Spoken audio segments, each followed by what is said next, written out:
Good morning, everyone. Welcome to our first virtual learning experience for winter 2022. My name is Dana Rubenstein with the Department of Educational Technology, and I am so excited about today's Great Smoky Mountains National Park. Yay!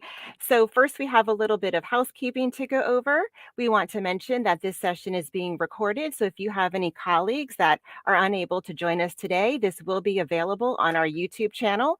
And with that in mind, please go ahead and like and subscribe below so that you'll get notifications every time we have more of these.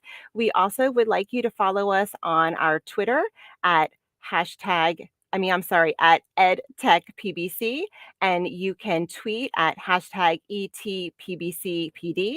And on our chat, teachers, if you have any questions from your students today, please go ahead and add your questions in our chat. And we have moderators that'll be helping with those questions. And you'll notice they have wrenches next to their names. And so we will be going through those questions and helping to answer them. With that in mind, we are so excited to introduce our host for today. Tim Towslee is a Scout leader, a teacher, a Leave No Trace master educator, and he has taken a series of hikes through the Great Smoky Mountains National Park, and he is with us today to share all about his experiences. So Tim, over to you. Thanks, Dana. Hi, friends. It's nice to see everybody again through a virtual lens. We did last year. We did the last school year. It's early in the spring. We did the Shenandoah National Park, where we talked about the principles of Leave No Trace. Today, with this particular experience, we're going to be hiking some trails in the Great Smoky Mountains National Park, which is just outside of Asheville, North Carolina, and it actually goes up into Tennessee. So in some of the video, we're going to start in North Carolina, and then the third section we're working in Tennessee, not far from Pigeon Forge, which is where Dolly Parton is from. Really small town, but we do some trail work out there. So our focus today is not just hiking. We're going to talk about jobs that we can do in the outdoors, and these are sometimes jobs that you need to study for and go to college for, but a lot of them are just jobs that we could do right now. So let's start with our first video, and this one is just talking about more of the different types of park rangers and interpreters that we have, and this one we'll get to definitely see some critters, which is really exciting for me, and I hope you guys do.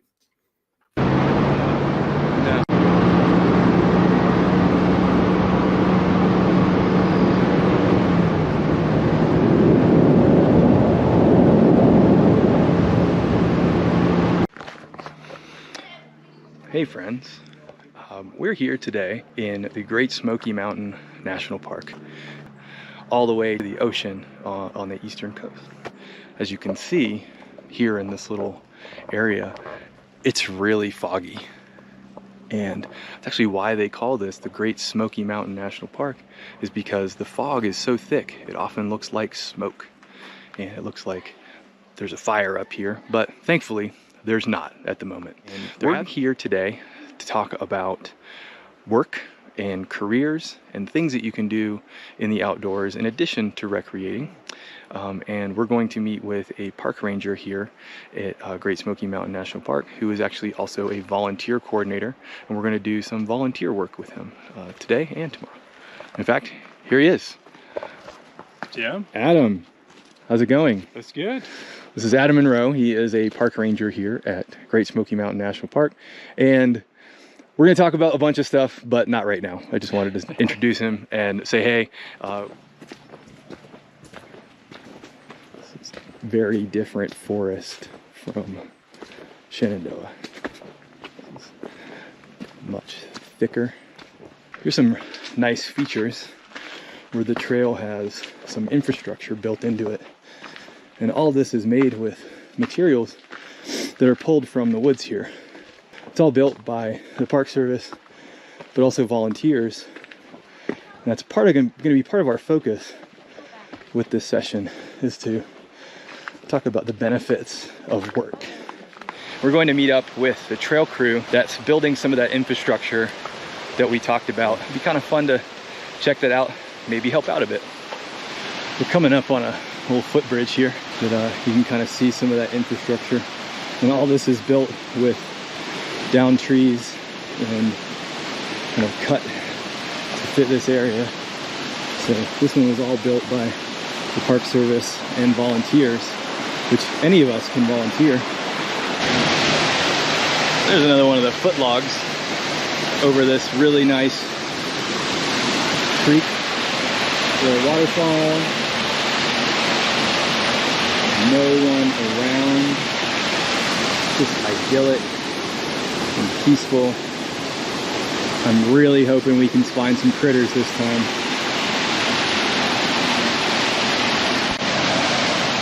This one's kind of cool because not only is it the hand railing, but it's got these like stone moorings. All right, we're gonna try to walk and talk a little bit. Sure. Because we're walking up onto a trail crew that's building a foot log, which we just crossed over 2 of them. So tell me a little bit about the trail crew as we walk. So it's a really great job. Sometimes there's a lot of jobs with the National Park Service that are seasonal positions where you sign on for kind of an extended summer, kind of the best part of the year to be out here doing work in the mountains. And you know, one of the coolest things about some of these positions are the camaraderie that's built between the crew members. Yeah, it's a job. They're here every day working, but they really tend to bond. And you get to do things like extended backcountry camping where you're actually making meals together and you're tent camping as a group, getting to do what some people would think of as a pretty awesome vacation. Yeah. Doing a backpacking trip is actually just part of your daily job. That's so cool. It's like your little trail family that you work with. That's right. Yeah. This one is closed for bridge construction. Yeah. I believe this is their job site. They made the temporary footbridge. Yeah. So that we can they can work on the other one. Let's see if we can see them upstream, maybe. I hope we can. This is the trail crew that Adam was talking about, where we kind of work together and live together while doing these projects.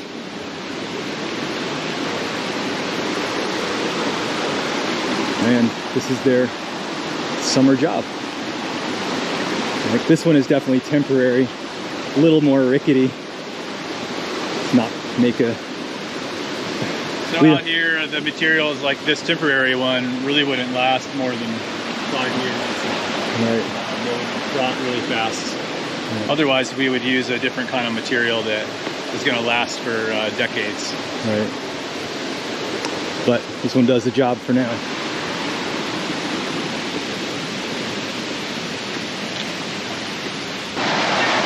So here we have a Park Service trail crew that is building that little footbridge. And there's a lot of stuff that is involved with this, as you can imagine. They don't just appear overnight. So, Adam, why don't you tell us a little bit about what's happening over here? Sure. So this is currently a 4-person crew building a pretty big span, maybe 40-foot long span over this river. In order to move these rocks that might weigh, 1,000 pounds, we've set up pulley systems in these trees. So somebody had to climb, I'd say 30 feet up into these 2 trees. We set effectively a pulley in the tree. And then we set a what's called a high line up. And that's going to act like a crane, like you might see a crane lifting building materials in a city. Out here in the woods, we have to use things like trees to get that height. And intentioning that line, it's going to be able to lift these rocks that nobody would actually be able to physically lift by themselves. And they've placed all these giant boulders to look natural, but it's actually, they've built this very strategically for abutments for their foot log. It's a very slow process, I imagine. It is, yeah. A lot of labor that goes into that. They have to move bunches of 1,000-pound boulders while standing in the water.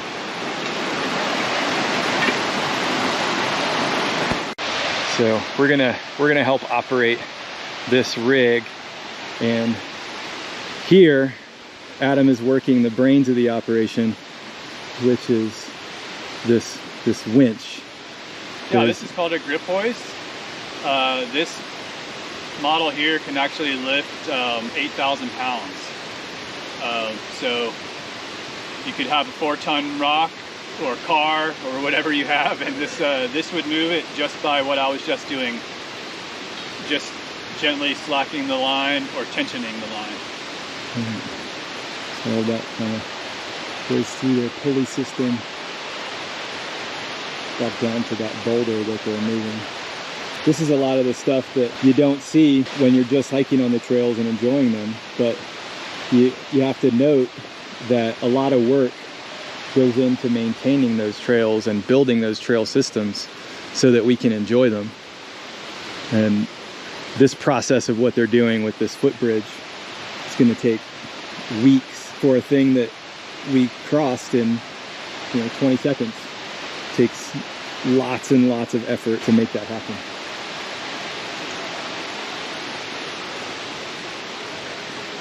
Little hoist, basically a simple machine, and someone could carry that miles into the backcountry to do this work. We're actually only about a mile from the trailhead, but there are crews that come out way, way, way into the backcountry, many miles from any road or parking or slushy potty. So what we see here, these are 2 logs that are going to work as the handrails, and then here is our foot log and our bridge. If you can see, we just took a big log and flattened out the top with that chainsaw over there. So the bridge that our friends are replacing got washed out by a massive rainstorm, and we're trying to find it. It's most likely one of these logs is the old bridge. So before there was a park here, there was a homestead, and this is what's left of the fireplace. Looks like this used to be a water fountain. I think so. This is probably not from that homestead. Got a little inchworm. He's our critter that we get to see on this hike. Yep. It's important to stay hydrated, but I'm not going to drink anything out of that little puddle. No, I don't think so. All right. So there we got to see just some, various work. A couple of things that I don't think showed up in there because I edited a lot of things out. So a note about a blue line. Anyway, a couple of things on there that we didn't quite talk about, and that was how you get to a job as a park ranger. Adam was actually studying to be a history teacher before he started volunteering with trail crews and then got those seasonal jobs. And he's been doing it for about 20 years now and has been all over the country working on various trail crews. And we saw those bridges, and those take probably a couple weeks to make. I know that I worked in the park after a forest fire. It was about 6 years ago.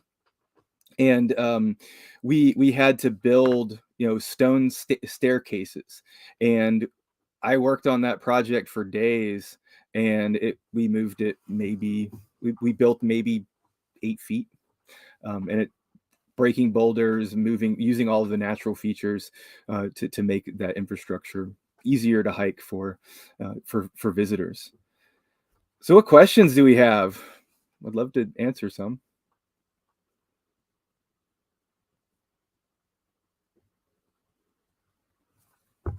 There are any in there?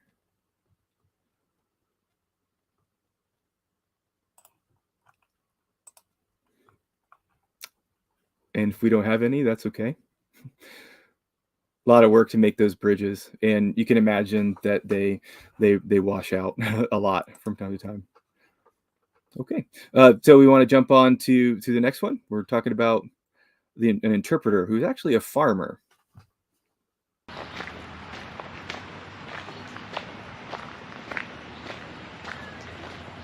We're in a very different part of the park right now, which is the Okonalufti Visitor Center, which this land was inhabited by the Cherokee Indians for a long time, well before it became a national park.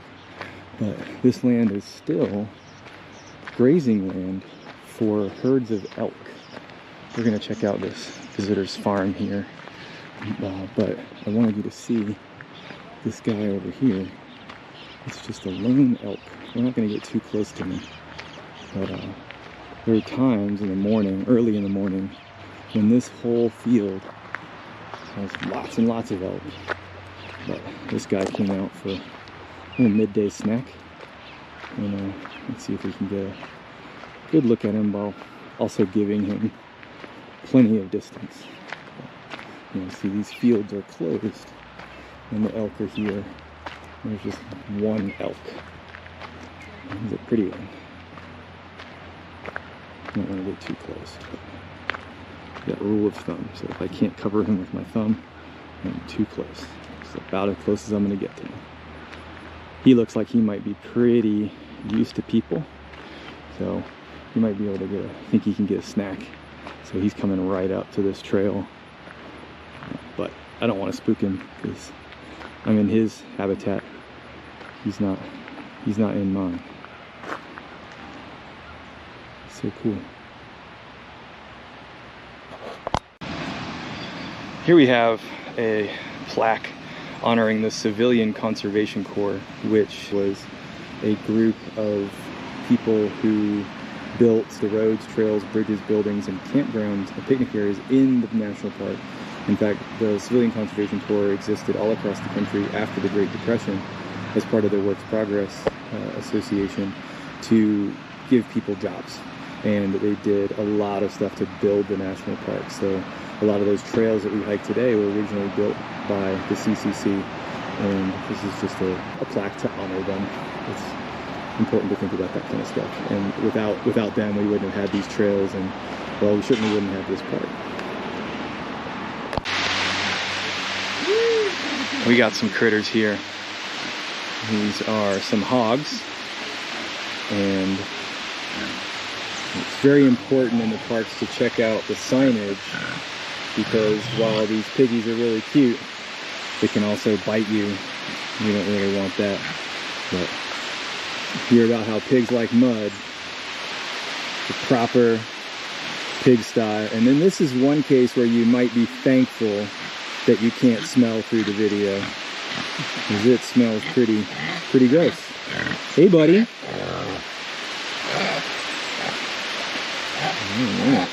This is the mountain farm, and it's a lot of historical structures, but also just kind of a place that you can visit. And here we got to see some critters, and we're going to talk a little bit more with the ranger who is the manager of this farm.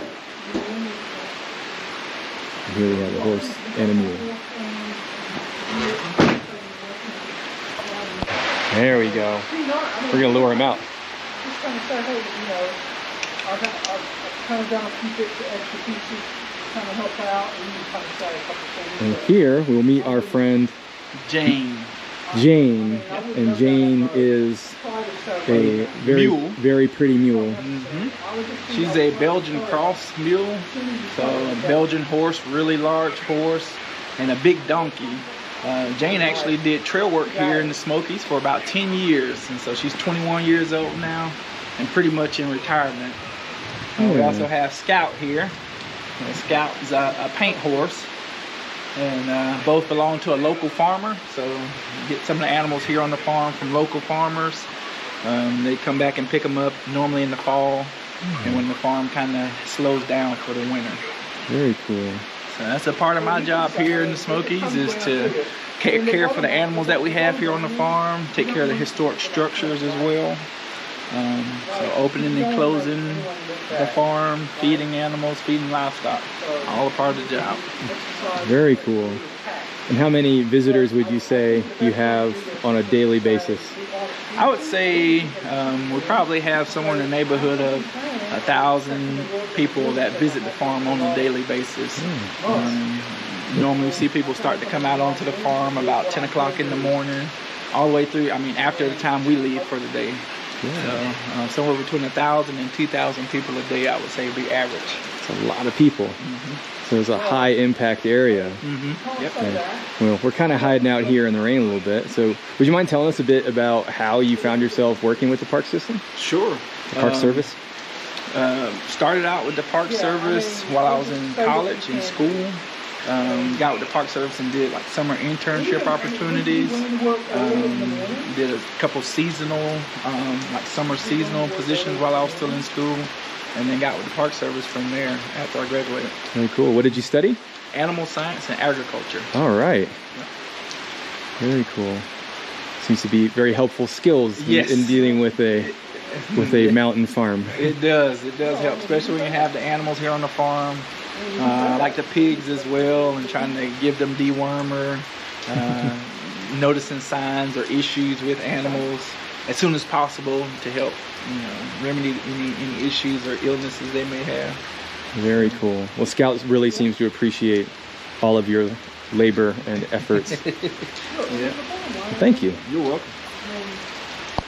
You need to come up with a way to make it effective, but also like friendly. Wheelchair. Right. We don't want to trip and have it, right? But then we want it to work. At least spread some of that crushing run here. Over there in front of it. Just keep some of this and stop blowing. So the water's pushing it out the way. I wonder if we could get a drain into the middle of the field here. Just dig it. Try to make it look nice.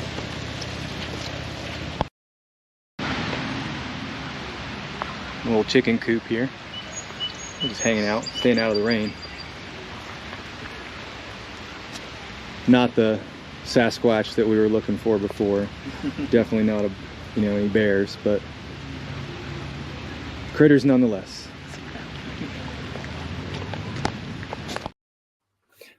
So there we had the most critters that we see, I saw the entire trip. What I really liked about this particular visit to this farm is that big field that I showed you where we saw the one elk.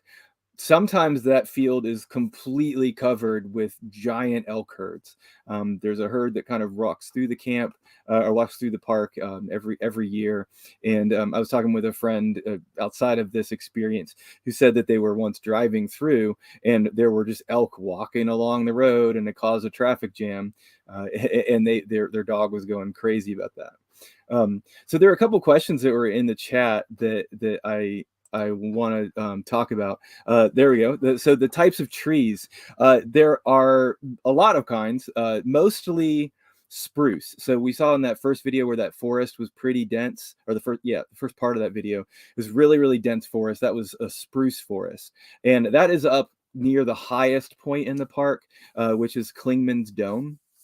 That was a really high traffic area. The Appalachian Trail goes right off of that, and there's mostly spruce, but there are also elm and oak and pine are probably the most common ones. So I like this question. What's the most difficult or challenging job in the park?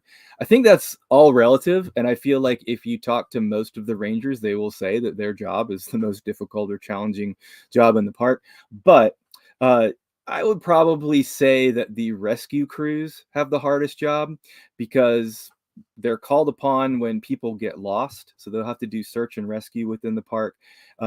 There's a part that I edited out of the video because I didn't have much else to say about it, but there's a helicopter landing pad that's kind of in the middle of this thick forest, and they have to use that helicopter a lot to pull people out, off the trail for injuries, or they went in not prepared and ran out of water and were able to radio for help.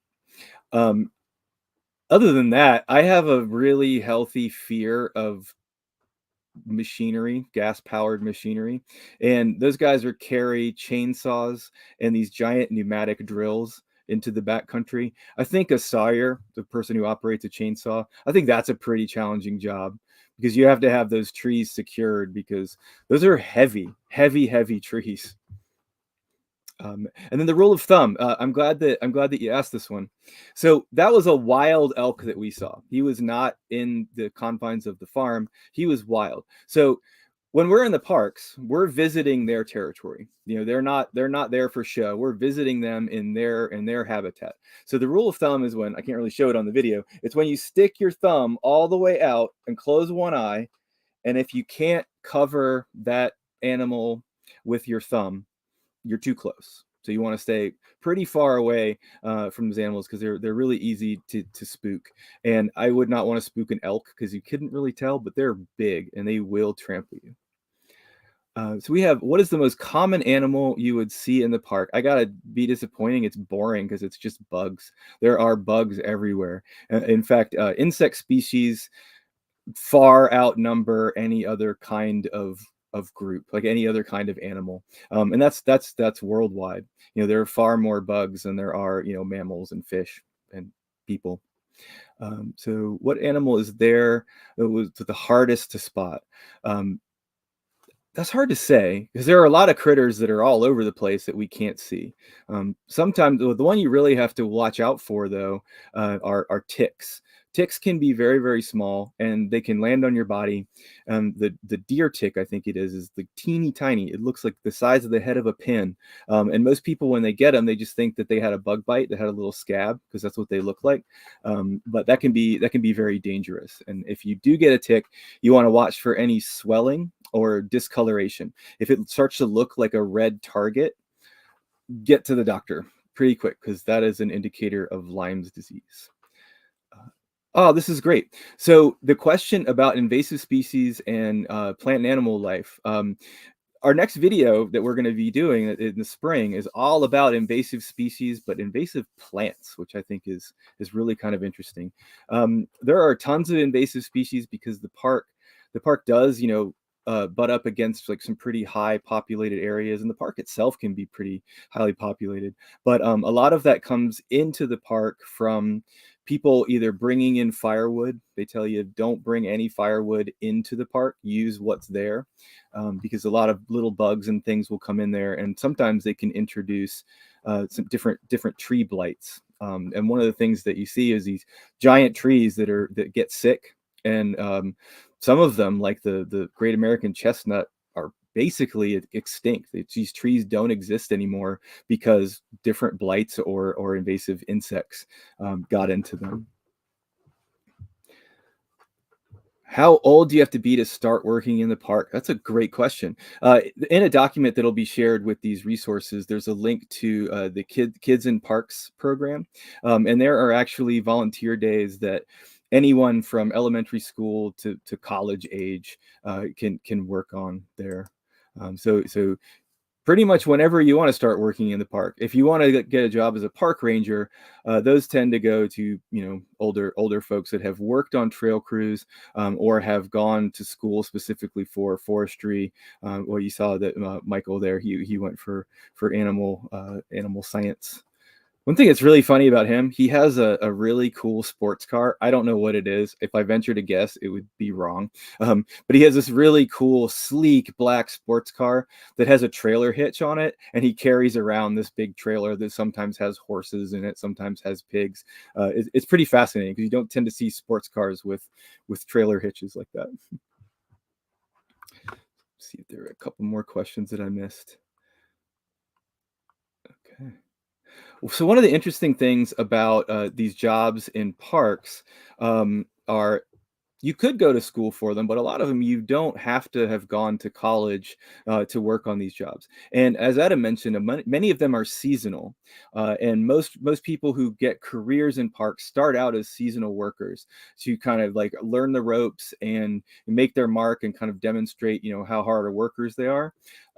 So a lot of college students will do those in the summer. Maybe it's a great summer job. It's an intense summer job, because you're doing some pretty dangerous stuff and lifting, really heavy materials and backpacking that stuff, sometimes far into the backcountry. There's a group that's called, they're called SWEAT, and that's the Smoky Wilderness Elite Appalachian Trail Crew. And they maintain and service some of the Appalachian Trail way in the backcountry, and they will carry, those grip hoists like Adam showed you, and those weigh about 40 pounds. They're not super heavy for amount of work that they do, lifting 8 tons, but 40 pounds in addition to your personal gear, that can be a lot of stuff to carry, over long distances. But a lot of the jobs go to folks, a lot of people who are former military. They will be offered positions in the parks, and because they have a history of serving, the country, and they work with the government, all of these national parks jobs are government jobs. So there are a lot of former military people that work in them. Also, just other retired, government workers will take on roles as, interpreters. So we saw how Michael was talking about that farm. But anytime that there are some historic structures, a lot of times those are hosted, and tours are led by retired folk. But the volunteer work, which we're going to see in this last segment, this is something that really anybody could do.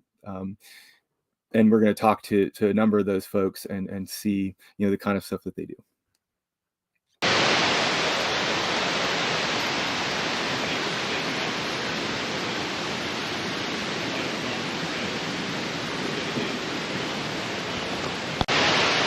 This morning we're in a totally different part of the park, and we are going to be working on a trail crew project for the volunteer day. And we are in a section that is closed at the moment, and we are going to be working on this trail that was heavily damaged by storms recently. So a lot of the trail is washed out, and we need to kind of work some stuff to improve that, and we might be we're mostly going to be trimming things down and collecting things that have kind of washed out, but we may also be rebuilding some things too. So we're going to talk with the volunteer coordinator who you met yesterday, Adam, and as well as some of the volunteers that are here working on the project throughout the day, to talk about what they do and how they enjoy volunteering. So what I've been doing is bringing a pull saw, power pull saw, and I can get ahead of the crew. I'll cut down high things and then larger stemmed branches, and I just throw everything right in the middle of the trail. I just keep plowing ahead. A couple people will break off, use loppers and hand saws that are going to be our tools today. So a few people will kind of stick with me, break down that material smaller, bundle it kind of in a more organized manner so we can actually grab a bunch of it and then haul it off the trail.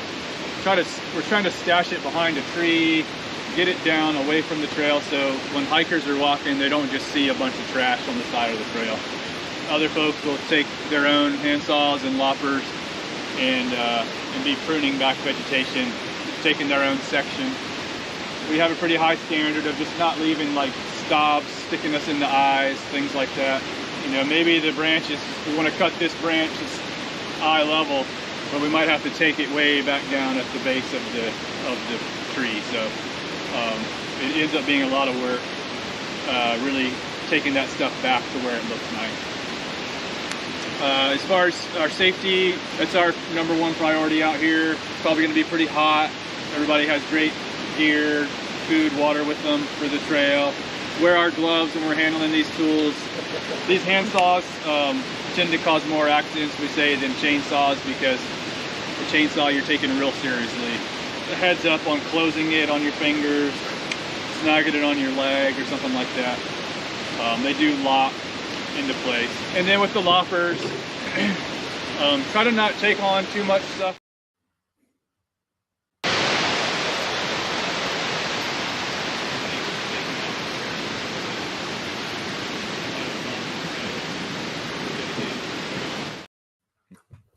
All right.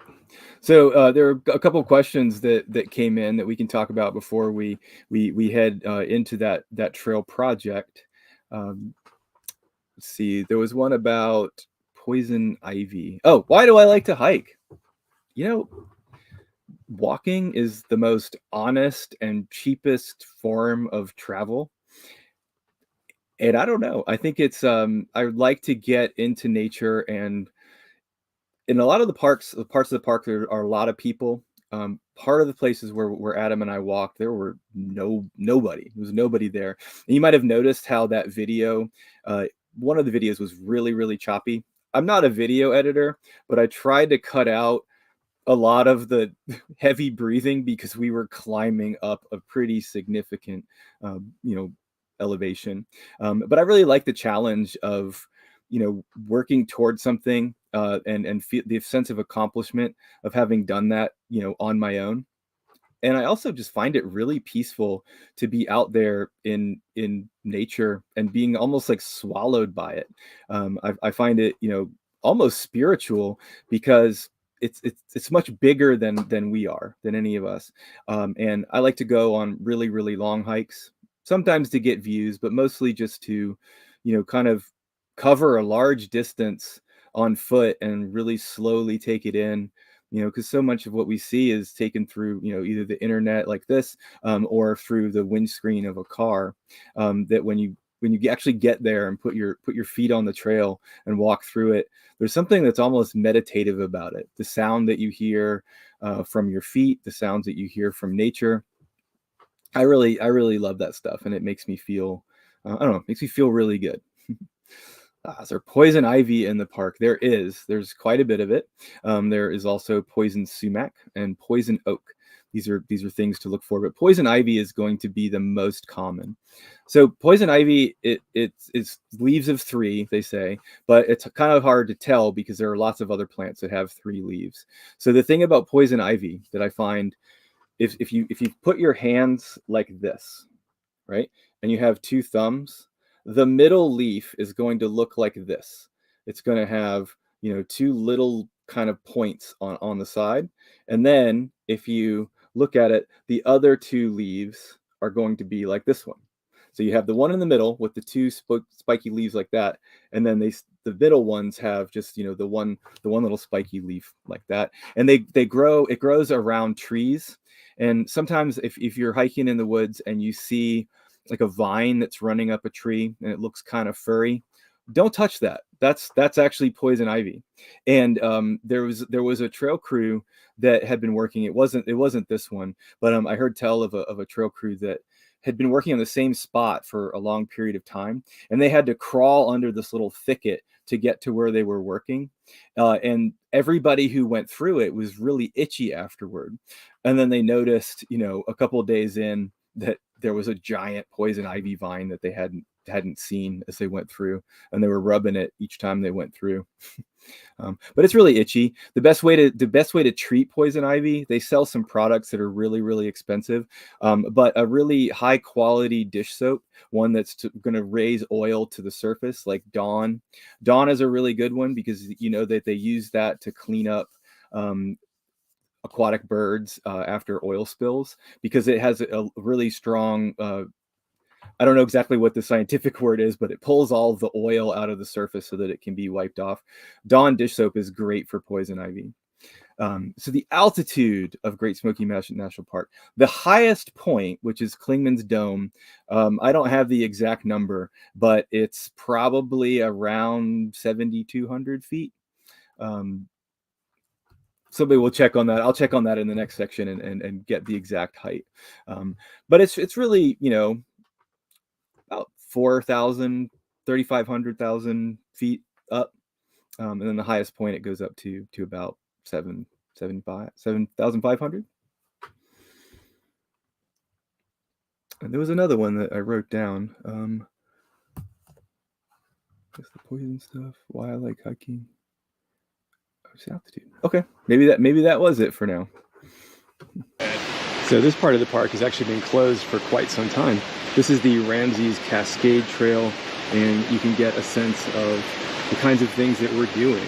You know, this particular part of the trail is pretty banged up, and we've used those natural materials, a lot of those same rocks, and just kind of moved them to make a smoother path. The same thing here, using some logs and some gravel to make a stairway set, so that this is going to, you know, be better protected from erosion and various things. And all of this work is done mostly through the trail crews with the National Park Service, but also with volunteer crews such as those pictured here. And we're working with a volunteer crew today, and we're going to be doing various things, and I'll try to document that and hopefully talk with some folks about why they're here and what they get out of it.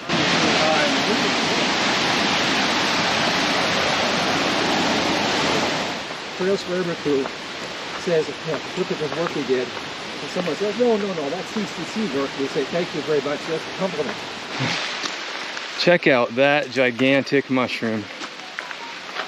You know what, Jim? He seems like a pretty fun guy. Great. This is my official t-shirt. Okay, Jim. How are we doing? I love doing this kind of work. I love hiking, but I especially like maintaining trails. I hike with a retired citizens group, and they mostly stop and take pictures of flowers. I mostly throw branches off the trail, throw rocks off the trail, cut greenbrier. Anyway, so that's my calling. I'd like to point out to people, these numbers may not be exactly accurate, and Adam could tell you more, but there are about 150 full-time staff in the park, maybe 150 seasonal staff, and about 3,000 volunteers. Guess what keeps this park going? Oh, absolutely. They're very dependent on volunteers. Absolutely. So you're involved with several volunteer organizations. Yeah. You want to tell me a little bit about some of those? Well, this one is with the Trails for Every Crew. So we come up once a week and do what we can to help them out. This is my 11th year working with them. Then, in fact, Adam is the coordinator of a program called Adopt a Trail. So different ones of us take responsibility for a particular any trail in the park. And the minimum is 4 times a year we're to do an inventory of what lowdowns there are, what the professional crew needs to do.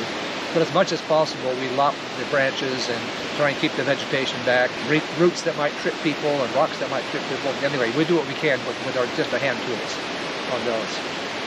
Plus, the Smoky Mountain Hiking Club is responsible for the Appalachian Trail through the park. And I've recently rejoined them, and I have a responsibility for 2.5 miles of that trail.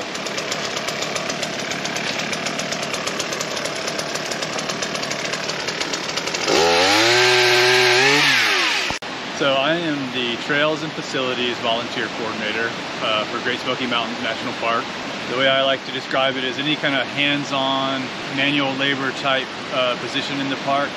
I try to bring volunteers into the mix and have them help us accomplish what we need to do. A lot of that work is trail maintenance and construction. We have 850 miles of trail basically here in the park.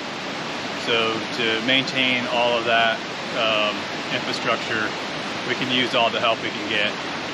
So folks that don't get to experience these places all the time, they like to come back and give back, even on their vacation.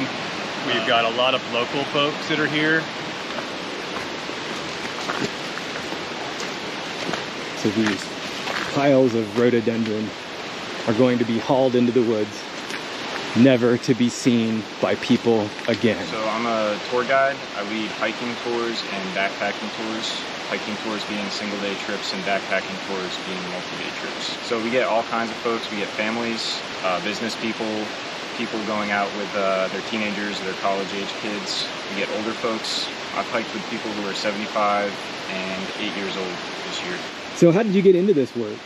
I started camping when I was in elementary school. I was a Cub Scout for a few years. I would go camping with my dad.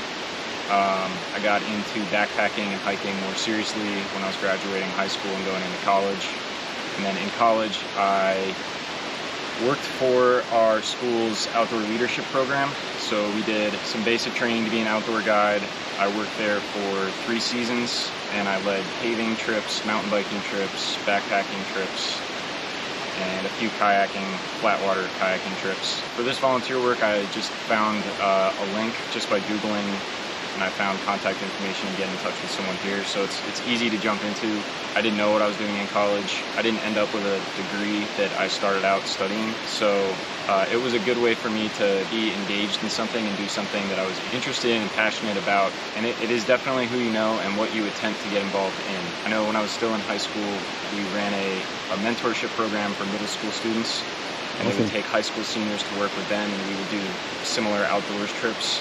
I did a lot of stuff on my own, and when I was in college, I made sure that I stayed in touch with people who I was working with and working for. And then when I applied for this position as an actual guide, not today volunteering, those connections really came in handy. But I don't think it had much to do with me going to college. I think it was who I knew.